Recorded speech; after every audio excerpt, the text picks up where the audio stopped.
arm Stackels, die von durch kein Weltorgasmus da vieren könnt, wie dat sie nix Passliches zu Hus hebt oder die Kerben, wenn er nicht dat holen kann, wat er wie seine Frühen vergift, für die hef ich den Kreuzwortrodeldach in Anbot. Die wird nämlich auch am 21. Dezember viert. Und das tut golden Grund. Am 21. Dezember 1913 habt sie das erste Kreuzwortrodel von der Welt in der Weihnachtsbilog von der New York World Route brächt. Man erfunden hätte das kein Amerikaner, man der britische Journalist Arthur Wynne. Was das heit, hätte das Prinzip von der neue Buchstabenrodel von seinem Großvater gekannt.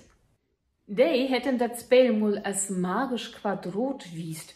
Ja, und dort hätte dann das Word Cross Puzzle mogt. Habt ihr das gemacht? Word Cross Puzzle hätte das mal heiten, also Wortkreuzrodel. Die Sätze hat einfach einen Fehler mogt.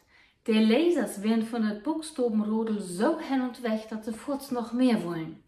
Als das nun zum dritten Mal achteinander rut käm, hat die Sätze als Überschrift einfach schreiben, Can you feel the crosswords? Damit wird der Name Kreuzwortrodel durch.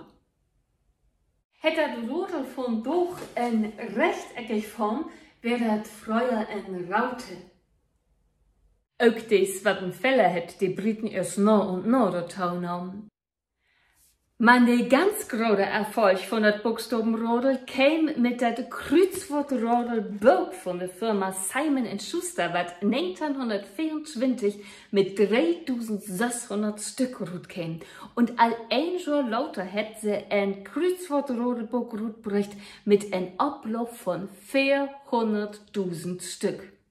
Der Rest ist Geschichte.